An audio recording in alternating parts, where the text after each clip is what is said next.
A former graphic designer for Sean Diddy Combs testified Wednesday that he dangled her from a 17th floor balcony while screaming profanities, leaving her so traumatized she still has night terrors nearly a decade later and would wake up screaming. Brianna Bana Bongolan, 33, a friend of Combs' former girlfriend, Cassie, told jurors that Combs lifted her over the railing for 10 to 15 seconds before pulling her back and throwing her onto patio furniture. I was scared to fall, Bongolan told jurors at the Hip Hop Moguls federal sex trafficking trial in Manhattan. She said the September 2016 attack at Cassie's Los Angeles apartment caused a bruise on her leg and pain to her back and neck. Jurors saw photos of her wearing a neck brace. Her bruise looked like it was the size of a softball. She said her paranoia includes carefully opening doors and peeking into rooms before going inside. Her last nightmare was just a few days ago, she said.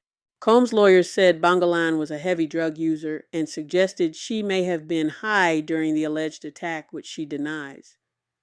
Bongolan has a pending lawsuit against Combs. Bongolan, one of at least 3 witnesses granted immunity, acknowledged that she and Cassie had what Westmoreland characterized as a serious drug problem.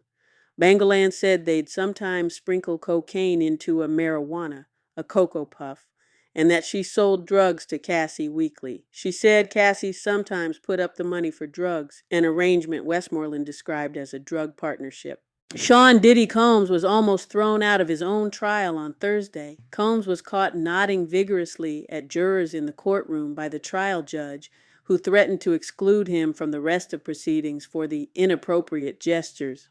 There was a line of questioning when your client was nodding vigorously and looking at the jury, Judge Aaron Subramanian told Combs' defense, after he'd already warned that the embattled mogul was forbidden from trying to influence jurors from his seat during testimony. I could not have been any clearer in terms of what I said.